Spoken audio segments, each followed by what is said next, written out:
Indo-British Advanced Pain Clinic, Noppimayam Surgery Duram. For appointments 9155 15563. Hi hello నమస్తే welcome back to iDream media. ఈరోజు మనతో ఉన్నారు certified financial planner అయిన మాధవిరెడ్డి గారు.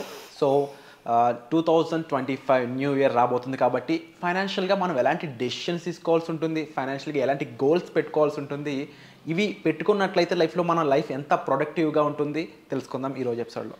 Hi ma'am. హలో అండి. జనరల్గా న్యూ ఇయర్ అనగానే నెక్స్ట్ దానికి తోకలాగా ఒక పదం ఉంటుంది ma'am, resolution. New year resolution ఏంటి, కొత్తగా నువ్వు ఎలాంటి చేంజ్ నీ లైఫ్లో తీసుకురాకపోతున్నావు. ఫైనాన్షియల్గా ప్రతి ఒక్కరూ వాళ్ళ లైఫ్లో తీసుకురావాల్సిన చేంజెస్ గురించి చెప్తారు. డెఫినెట్లీ. అంటే ఫస్ట్ స్టార్ట్ చేసిందంటే మా దగ్గర కూడా చాలా మంది క్లయింట్స్ వస్తే అక్కడ ఏంటంటే బడ్జెట్ అనేది ఏమీ వేసుకోరండి. ఒక బడ్జెట్ ఉండదు. ఏమైంది సార్ అంటే ఒక 80,000 శాలరీ వస్తుంది, 70,000 శాలరీ వస్తుంది సార్, మీకు ఎక్కడెక్కడ మీకు ఖర్చు పెడుతున్నారు అంటే వాళ్ళు చెప్పలేకపోతున్నారు. This is what we are seeing అనమాట. Why don't you start making a budget అంటే మీరు ఎక్కడెక్కడ ఖర్చు పెడుతున్నారో అవన్నీ కూడా ఇప్పుడు చాలా యాప్స్ వచ్చాయి, మీకు మొబైల్లో చాలా ఇప్పుడు ఫెసిలిటీస్ వచ్చాయి. సో మీరు ఇప్పుడు అంతా కూడా మనం ఆన్లైన్లోనే పేమెంట్ చేస్తున్నాము. So everything will be there, right? So ఎంత టైం పడుతుంది మీకు? చాలా తక్కువ టైం పడుతుంది. సో ఒకసారి కూర్చొని మీరు ఎవ్రీ వీక్ కానీ ఎవ్రీ డే కానీ మీరు స్పెండ్ చేసింది, ఈరోజు ఎంత స్పెండ్ చేసాం, మనకి ఎంత ఇన్కమ్ వచ్చింది, ఫైనల్గా మనము సర్ప్లస్లో ఉన్నామా డెఫిషిట్లో ఉన్నామా ఆ విషయం కూడా తెలియట్లేదండి ఎవరికి. సో అన్నెసరీ కొంతమంది ఏంటంటే ఎక్స్పెండిచర్ చేసేయడము, మనీ వస్తుంది కదా అని ఎక్స్పెండిచర్ చేసేయడము, తర్వాత ఏమి సేవింగ్స్ చేయకపోవడము. సో స్టార్టింగ్ మనం ఏదైనా రెజల్యూషన్ అనుకుంటే బడ్జెట్ ప్రిపరేషన్ అనే దాంతో స్టార్ట్ చేయాలి. మనం ఒకసారి కూర్చోవాలి, మనకి ఎంత ఇన్కమ్ వస్తుంది, అది ఎక్కడెక్కడ ఖర్చు పెడుతున్నాం. ఖర్చు పెట్టడం తప్పు కాదండి, ఇక్కడ ఖర్చు ఎక్కడ పెడుతున్నావు మీకు తెలియకపోవడం తప్పు. మీకే తెలియదు. నేను అడుగుతూ ఉంటా, సార్ ఎక్కడ అయింది సార్, ఇంకా మీరు 30,000-40,000 చెప్తారు, ఇంకో 20,000 చెప్పరు. ఏమైంది సార్ 20,000 అంటే, ఏమో మేడం నేను నోట్ చేసుకోలేదు, ఎక్కడికి వెళ్తుందో నాకే అర్థం కావట్లేదు. సో ముందు ఇందులో నుండి బయటికి రావాలండి. మనం ఖర్చు పెడుతున్న ప్రతి దానికి అక్కడ ఒక నోట్ అనేది పెట్టుకొని, ఓకే ఇది తర్వాత నెక్స్ట్ నిజంగా మనం ఈ ఖర్చు పెట్టిందంతా ఏమైనా పనికొచ్చింది, ఏమైనా ఎంతవరకు మనము ప్రొడక్టివ్గా మనం ఖర్చు పెడుతున్నాం, ఇందులో ఎంత వేస్టేజ్ అవుతుంది అనేది మీకు తెలియాలి అంటే అసలు ముందు ప్రిపరేషన్ ఉండాలి కదా. సో ఈ రోజు నుంచి మీరు ఏం చేస్తారంటే ప్రతిదీ ఒక బడ్జెట్, మనకు వచ్చిన ఇన్కమ్, మనకు వచ్చిన ఎక్స్పెండిచర్ టాలీ అవ్వాలి. ఇప్పుడు ఏంటంటే ఇక్కడ ఎక్కడ టాలీ అవ్వదు వాళ్ళకి. ఒక 30,000-40,000 ఏమైందో కూడా వాళ్ళకే తెలియదు. అలాంటి సిచ్యువేషన్లో అందరూ ఉన్నారు. So that we can correct it. And second one ఏంటంటే సేవ్ అనేది కొంచెం ఇంక్రీజ్ చేస్తూ ఉండాలండి. సేవింగ్స్ అనేది ఇప్పుడు మీరు చూస్తున్నారు కదా. So lot of uncertainties. Me personal లైఫే చాలా అన్సర్టైన్గా ఉంటుంది. మీ పర్సనల్ లైఫ్లోనే ఏమవుతుందో తెలియదు. నెక్స్ట్ మీ ప్రొఫెషనల్ లైఫ్ ఇంకా అన్సర్టైన్గా ఉంది. సో ఈ రోజు ఇలా ఉంది ఈ ప్రొఫెషన్, నెక్స్ట్ ఇంకెక్కడ చేంజెస్ వెళ్తున్నాము, ఎక్కడికి వెళ్తున్నాము. So these are all making us to save more. మీకు వస్తున్నప్పుడే ఇన్కమ్ని మనం ఎంత ఎక్కువగా సేవ్ చేసుకుంటే, మనం ఇన్వెస్ట్మెంట్స్ అవన్నీ కూడా స్టార్ట్ చేసుకుంటే దట్ విల్ బికమ్ మీకు ఇలాంటి సిచ్యువేషన్స్, అన్సర్టైన్ సిచ్యువేషన్స్ వచ్చేటప్పుడు మీకు ఆ అమౌంట్ అనేది ఉపయోగపడుతుంది. So when you or break, మీరు ఒక 2-3 months ఆఫీస్ నుంచో లేకపోతే మీ ఇన్కమ్ అనేది ఆగిపోయింది, ఎట్లా సర్వైవ్ అవుతారు? అంటే సర్వైవ్ అంటే ఇప్పుడు జనాలందరికీ ఎట్లా అలవాటు అయిపోయిందంటే credit card. Is a credit card is a survival? No, it is not. అదేం చేస్తుందంటే మిమ్మల్ని కంప్లీట్గా ఒక డెట్ ట్రాప్లోకి తీసుకెళ్ళిపోతుంది. అన్సర్టనిటీస్ అనేది ప్రతి లైఫ్లో వస్తాయండి. మాకు రావు అనుకోవడం చాలా wrong. Any one's life the things will come. కొన్ని అన్సర్టనిటీస్ అంటే హెల్త్ కండిషన్స్ మీకు బాగోకపోవచ్చు, ఫ్యామిలీలో ఏదైనా ఈవెంట్స్, బ్యాడ్ ఇన్సిడెంట్స్ జరగవచ్చు, మీ కెరియర్లో బ్రేక్ రావచ్చు, లేదు ఒక 2 months శాలరీ రాకపోవచ్చు, చిన్నవైనా జరుగుతాయి కదా. So all these things might happen. But మనం ఎంత ప్రిపేర్డ్గా ఉన్నాము, so are we prepared for these kind of uncertainties. సో అలా మనం ఆలోచించుకుంటే definitely we have to create some emergency ఫండ్ని. ఒక 2 months, ఒక 3 months మీ ఎక్స్పెన్సెస్ ఎంత అవుతాయో దాన్ని ఎక్కడైనా పెట్టి మర్చిపోండి. So that you can utilise for the emergencies ఏదైనా. లేదు అంటే ఏం చేస్తున్నారు, అందరూ కూడా క్రెడిట్ కార్డ్ యూజ్ చేస్తున్నారు. సో ఆ క్రెడిట్ కార్డు మీద ఇంకా ఆ క్రెడిట్ కార్డు తర్వాత ఇంకా యాప్స్కి కూడా వెళ్ళిపోతున్నారండి. ఇప్పుడు వచ్చిన మా క్లయింట్స్ అందరూ ఏంటంటే యాప్స్లోకి వెళ్ళిపోయి అక్కడి నుంచి కూడా, అదైతే హయ్యర్ ఇంట్రెస్ట్ కదా. Credit card almost 36%. అంటే మీరు 1 lakh-కి 3,000 ఇంట్రెస్టే కడుతున్నారు. చాలామంది ఏమనుకుంటున్నారంటే క్రెడిట్ కార్డులో ఈఎంఐ కడితే ప్రిన్సిపల్ కూడా కట్ అవుతుంది. అక్కడ ప్రిన్సిపల్ మీరు ఏం కట్టట్లేదండి, ఓన్లీ వాళ్ళు ఇంట్రెస్టే తీసుకుంటున్నారు మీ దగ్గర. మినిమం అంటే ఏంటి, మీ ఓన్లీ ఇంట్రెస్ట్ 3,000 4,000 తీసుకుంటున్నారు, మీ ప్రిన్సిపల్ అలానే ఉంటుంది. మళ్ళీ మీరు యాడ్ చేశారంటే అది ఇంకా బర్డన్గా అయిపోతుంది. So again you are converting into personal లోన్గా దాన్ని కన్వర్ట్ చేసి ఇలా అంతా మెస్ చేసేస్తున్నారు. సో ఈ మెస్ అనేది ఎక్కడి నుండి స్టార్ట్ అవుతుంది మీ లైఫ్లో? ఒక్క ఇన్సిడెంట్ని మీరు హ్యాండిల్ చేయలేక ఇక మిస్టేక్ బై మిస్టేక్ చేసుకుంటూ అలా అంటే అన్రిజాల్వ్డ్ సిచ్యువేషన్లోకి వెళ్ళిపోతున్నారు అనమాట. సో ఈ సిచ్యువేషన్ అనేది ప్రతి ఒక్కరికి లైఫ్లో చాలా కామన్ అండి. అప్స్ అండ్ డౌన్స్ వస్తూ ఉంటాయి. సో దానికంటూ మనం ఎంత ప్రిపేర్డ్గా ఉన్నామో ఆ అన్సర్టనిటీస్ కాట్లకి అనేది మనం ఒకటి ఆలోచించుకోవాలి. That is the second resolutions what we need to take is మీకు ఎంత వీలైతే అంత సేవింగ్స్ అనేది చేయడం and well prepared for these kind of uncertainties. తర్వాత చాలామంది ఏమనుకుంటారంటే హెల్త్ ఇన్సూరెన్స్ ఆర్గనైజేషన్ది తీసుకుంటారు. అది చాలు, మా ఆర్గనైజేషన్లో 2 లక్షలు ఇస్తున్నారు, 3 లక్షలు ఇస్తున్నారు, అది చాలు అనుకుంటున్నారు. బట్ మీరు ఆర్గనైజేషన్లో ఒకసారి బ్రేక్ తీసుకున్నప్పుడు ఏదైనా జరిగితే who will responsible for that? So ఇలాంటప్పుడు మనం ఓన్లీ ఆర్గనైజేషన్ మీదే మొత్తం మనం అంతా వదిలేయకుండా మీరు కూడా మీ ఫైనాన్సెస్ని కంట్రోల్ చేసుకుంటూ మనకంటూ ఒక పర్సనల్ హెల్త్ ఇన్సూరెన్స్ ఉందా లేదా, కనీసం ఒక 5 lakhs అండి మినిమం అయినా తీసుకోండి. పోనీ ఎక్కువ తీసుకోకపోతే మీకు ఎంత వీలైతే అంత తీసుకుంటే ఏమవుతుందంటే ఈ 50,000 60,000 ఏదైతే మీ హెల్త్ ఇష్యూస్ వల్ల మీకు ఖర్చు అయిందో అవన్నీ కూడా వాళ్ళు కవర్ చేస్తారు. So nowadays it becomes very expensive కాబట్టి సో అది కూడా మీరు ఆలోచించాలి. సో నెక్స్ట్ వన్ ఏంటంటే ఇన్వెస్ట్మెంట్స్. సో ఎవరికైనా ఇన్వెస్ట్మెంట్స్ పెట్టి రిటర్న్స్ క్యాలిక్యులేట్ చేసుకుని ఆ రిటర్న్స్ ఎక్కువగా తీసుకొని మళ్ళీ వాళ్ళ గోల్స్ని రీచ్ అవ్వాలని, that is everyone's dream. మనకు కొన్ని డ్రీమ్స్ ఉంటాయి. సో అవి ఫుల్ఫిల్ చేసుకోవాలి అంటే we have to do certain savings and investments. అంటే మన దగ్గర చాలామంది ఏంటంటే సేవింగ్స్ దగ్గరే ఆగిపోతున్నారు. First you need to understand, is there any difference between savings and investments? Yes, there is a difference. Savings అంటే ఏంటంటే మామూలుగా మీరు సర్ప్లస్ అంటే మీకు వచ్చిన ఒక 1 lakhలో 50,000 ఖర్చు పెట్టి 50,000 పెట్టేస్తే దాన్ని సేవింగ్స్ అంటారు. మళ్ళీ ఆ 50,000 1 lakh అయ్యేటట్టు ఎట్లా చేయాలి? So that is what is investments comes with a risk అండి. సేవింగ్స్లో రిస్క్ ఉండదు, అంతే ఈ రెండింటికి డిఫరెన్స్. సేవింగ్స్లో రిస్క్ ఉండదు, ఇన్వెస్ట్మెంట్లో రిస్క్ ఉంటుంది. ఇక్కడ ఎప్పుడైతే రిస్క్ ఉంటుందో మీకు రిటర్న్ కూడా హయ్యర్ రిటర్న్ వస్తుంది. So anywhere what we are suggesting ఇప్పుడున్న మన సిచ్యువేషన్కి మీకు ఎక్కడ ఇన్వెస్ట్మెంట్ పెట్టినా ఒక్కసారి ఆలోచించండి, 12 to 15% అయితే రావాలండి.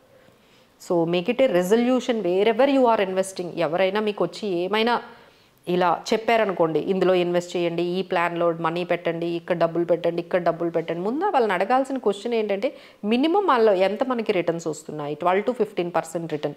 సరే, దానికి రిస్క్ ఎంత తీసుకుంటున్నాము? ఇలా స్ట్రాటజికల్గా ఆలోచించి మీరు కానీ ఇన్వెస్ట్మెంట్స్ చేసినట్లయితే definitely you can create wealth అండి. తర్వాత సిస్టమాటిక్గా అంటే ఇప్పుడు మనం చాలామందికి ఏంటంటే ఇన్వెస్ట్మెంట్ చేయాలి అంటే ఫస్ట్ స్టార్టింగ్ ప్రాబ్లం, తర్వాత చేద్దాము పోస్ట్ పోన్ చేసుకుంటూ ఉంటారు. వాళ్ళందరూ ఏం చేయాలి అంటే లైక్ ఆటోమేటిక్గా డెబిట్ పెట్టేసుకోవాలి.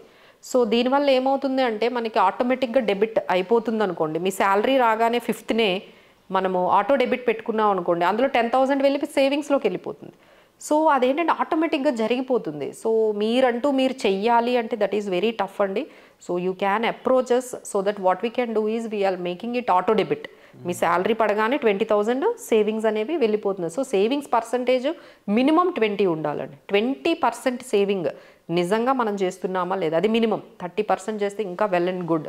సో ఎంత పర్సంటేజ్ సేవింగ్స్ చేస్తున్నాము అనేది ఒక్కసారి మీరే ఆలోచించుకోండి. 20 to 30% సేవింగ్స్ అనేవి చేయండి, ఆటో డెబిట్ పెట్టేసుకోండి. సో మీ శాలరీ రాగానే, ఎందుకంటే ఎండ్ ఆఫ్ ది ఎక్స్పెన్సెస్ తర్వాత మీరు సేవింగ్ చేయాలంటే ఎవరి దగ్గర ఉండవు, దట్స్ ఇంపాసిబుల్. ఎందుకంటే మన ఎక్స్పెండిచర్ అనేది ఇట్ ఈజ్ అన్లిమిటెడ్. ఎంతైనా మీరు స్పెండ్ చేసుకోవచ్చు, వచ్చిన శాలరీ కూడా మీకు సరిపోకపోవచ్చు. So it's not about the income you are earning, it is about how much you are saving matters. మీకు 25,000 శాలరీ వచ్చినా సేవ్ చేయొచ్చు, 1 lakh శాలరీ వచ్చిన వాళ్ళు కూడా ఏమి చేయలేకపోవచ్చు. సో వాళ్ళకి 1 lakh వస్తుంది కానీ వీళ్ళు ఏం చెయ్యరు, ఈ 25,000 వచ్చిన వాళ్ళు 2,000 కూడా చేస్తారు.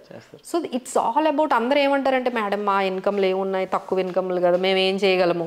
It is not about the income అంటే అసలు మీ ఇన్కమ్ని ఎంతో మర్చిపోండి, అందులో ఎంతో కొంత చేసాము. సేవింగ్స్ అనేది, ఇన్వెస్ట్మెంట్స్ అనేది ఇంపార్టెంట్. దానికి మనం ఏంటంటే ఎస్ఐపీస్ ద్వారా ఆటో డెబిట్ పెట్టేసుకుంటే it will be a sorted out solution అనేది మీకు అయిపోతుందండి. ఇంకా నెక్స్ట్ అయితే ఈ 2020 లాస్ట్ 3 years నుంచి మన ఎక్స్పెక్టేషన్స్ చాలా హై అయ్యాయి రిటర్న్స్, అంటే 20-30% రిటర్న్స్. బట్ ఈ 2025లో మీరు కొంచెం మోడరేట్ చేసుకోవాలి. అంత రిటర్న్స్ అయితే మేము ఎక్స్పెక్ట్ చేయట్లేదు 2025లో. ఈక్విటీలో మీరు కానీ ఇన్వెస్ట్ చేస్తున్నట్లయితే మీకు అంత ఎక్స్పెక్టేషన్స్ అయితే సరిపోవండి, ఎందుకంటే this year it will get moderate. మీరు అనుకున్న 20-30% లాస్ట్ 3 yearsలో వచ్చినట్టయితే ఈ ఇయర్లో అయితే మీకు రావు. అండ్ ఈ ఇయర్ అయితే ఇంకొంచెం 2024 వెరీ మచ్ వాలటైల్. 2025 ఏంటంటే వాలటిలిటీ అనేది తక్కువ ఉన్నా బట్ రిటర్న్స్ అనేవి తక్కువ అవుతాయండి. So these are all the things. ఇంకా నెక్స్ట్ ఏంటంటే మనం కొంచెం గోల్డ్ వీటిల్లో కూడా అసెట్ ఎలొకేషన్ చేసుకుంటూ, గోల్డ్లో కొంత పెట్టుకుంటూ, ఈక్విటీలో మేనేజ్ చేసుకుంటూ, డెట్లో కూడా కొంత ఇన్వెస్ట్మెంట్స్, ఇలా అసెట్ ఎలొకేషన్ అనేది చేసుకుంటే ఇలాంటివి ఎన్ని షాక్స్ వచ్చినా మీ పోర్ట్ఫోలియో అనేది చాలా ప్రొటెక్టెడ్గా ఉంటుందండి. Asset allocation is the key and diversification is the best way. తీసుకొని వెళ్ళి అంటే చాలామంది ఉంటారు ఏంటంటే 50,000 తీసుకొని వెళ్ళి ఒక 10 రూపీస్ స్టాక్ కొనేస్తూ ఉంటారు. మనకు ఒక 5,000 స్టాక్ వస్తుంది కదా అని మొత్తం తీసుకొని వెళ్ళి ఒకటే కంపెనీలో 1 lakh రూపీ తీసుకొని వెళ్ళడం, ఒకే కంపెనీలో పెట్టడము, ఆ చిన్న చిన్న స్టాక్స్ తీసుకోవడం, వీటి నుంచి కొంచెం డేంజర్ అండి. ఇవి కొంచెం అన్లిస్టెడ్ షేర్స్, ఈ చిన్న చిన్న స్మాల్ క్యాప్స్ డైరెక్ట్గా స్టాక్స్ కొనడం అనేది. So we have very much other solutions like మనకి స్మాల్ క్యాప్స్ ఇవన్నీ కూడా మ్యూచువల్ ఫండ్స్లో ఉన్నాయి. సో అందులో మీకు కావాలి అనుకుంటే స్మాల్ క్యాప్ ఫండ్స్ తీసేసుకోండి instead of taking the small cap stocks directly. So these are all the things what we can do. అంటే ఇప్పుడు 2023 ఇయర్ ఆఫ్ మనీ అన్నాం మేము. బాగా సంపాదించారండి 2023లో. ఎవరు ఎక్కడ ఇన్వెస్ట్ చేసినా బాగా వచ్చింది, అది గోల్డ్ కానీ, రియల్ ఎస్టేట్ కానీ, లేకపోతే ఈక్విటీ కానీ. 2024 ఏంటంటే వాల్టిలిటీ ఎక్కువ కనిపించింది. కొంతమంది సంపాదించారు, కొంతమంది సంపాదించలేదు. మీరు అసెట్ అలొకేషన్ అన్నానికి ఈ ఇయరే బెస్ట్ ఎగ్జాంపుల్ అని చెప్పారు. అవునండి, కొన్ని బాగా వచ్చాయి, కొన్ని అయితే చాలా మందికి నెగిటివ్ వచ్చింది. ఇక 2025 అయితే very complex and it is going to be very tough for everywhere. So need of financial ప్లానర్ని అయితే ఎస్పెషల్లీ మేమైతే అదే రికమెండ్ చేస్తున్నాం అండి. రెజల్యూషన్ ఏంటంటే ఒక్కసారి వెల్త్ చెకప్ అనేది చేయించుకోవాలి. అంటే మనము హెల్త్ చెకప్ చేయించుకుంటాం కదా, నేను కూడా ఎవ్రీ ఇయర్ ఒకసారి వెళ్ళి అన్ని మనం అందరం కూడా టెస్టులు చేయించుకుంటాం. Everyone should do it. అలానే మనం వెల్త్ చెకప్ కూడా చేయించుకోవాలండి. That will not cost you much. ఇప్పుడు ఎట్లా అయితే అది 3,000-4,000 పెట్టి మనం కంప్లీట్ హెల్త్ చెకప్ ఎలా అయితే చేయించుకుంటున్నామో అలానే ఒక 3,000 అయినా ఎంతైనా ఖర్చు పెట్టండి, కంప్లీట్ వెల్త్ చెకప్ చేయించుకోండి. మీరు ఇంతవరకు ఏమేమి ఇన్వెస్ట్మెంట్స్ చేశారు, 2025లో ఎలా చేయబోతున్నారు, ఇలా పర్సనలైజ్డ్గా మీరు ఒక ఫైనాన్షియల్ ప్లానర్తో కూర్చొని మీకున్న సిచ్యువేషన్స్ అన్నీ కూడా వాళ్ళకి కానీ చెప్పినట్లయితే they will give you the best solution. ఇప్పుడు మేము చెప్పినవన్నీ ఏంటంటే జనరల్గా ఉంటుంది, అది మీకు సూట్ అవ్వచ్చు, సూటబుల్ కాకపోవచ్చు. సో మనం ఏం చేయాలంటే ఒక ఎక్స్పర్ట్తో ఒక ఫైనాన్షియల్ కన్సల్టేషన్ ఒకటి ఫిక్స్ చేసుకొని వాళ్ళ టైం తీసుకొని మనము మనకున్న సిచ్యువేషన్స్ అన్నీ చెప్తే they will guide you the better.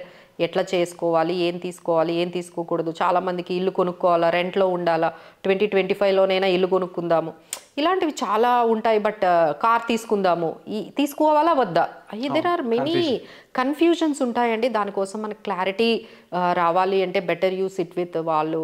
మేము కానీ మీకు కొంచెం బెటర్ అడ్వైజ్ ఇస్తాము, ఎందుకంటే financial decisions are very very important.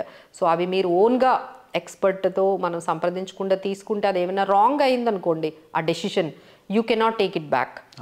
అది ఇల్లు కానీ, లేకపోతే కార్ కానీ, లేకపోతే ఏదైనా పర్సనల్ లోన్స్ కానీ, లేదు అంటే మనకి ఈ ఇన్సూరెన్స్ ప్లాన్స్ కానీ, ఇలాంటివన్నీ కూడా చాలా డెసిషన్స్ తీసేసుకుంటాము. బట్ ఏదైనా డెసిషన్ తీసుకునే ముందు ఒక్కసారి ఇది మంచిదా కాదా అని ఒక ఎక్స్పర్ట్ డెసిషన్ తీసుకొని తర్వాత మీరు వినిన తర్వాత మీరు ఏం చేయాలో అది చేయొచ్చు. But first listen what they are telling about your finances, whether it is correct or not about your financial decision. That would be the good resolution అండి. సో ఎప్పుడైనా మనం ఫైనాన్షియల్ డెసిషన్ తీసుకునేటప్పుడు ఒక్కసారి వాళ్ళ దగ్గరికి వెళ్ళి వాళ్ళ ఎక్స్పర్ట్ ఒపీనియన్ తీసుకుంటే బాగుంటుంది.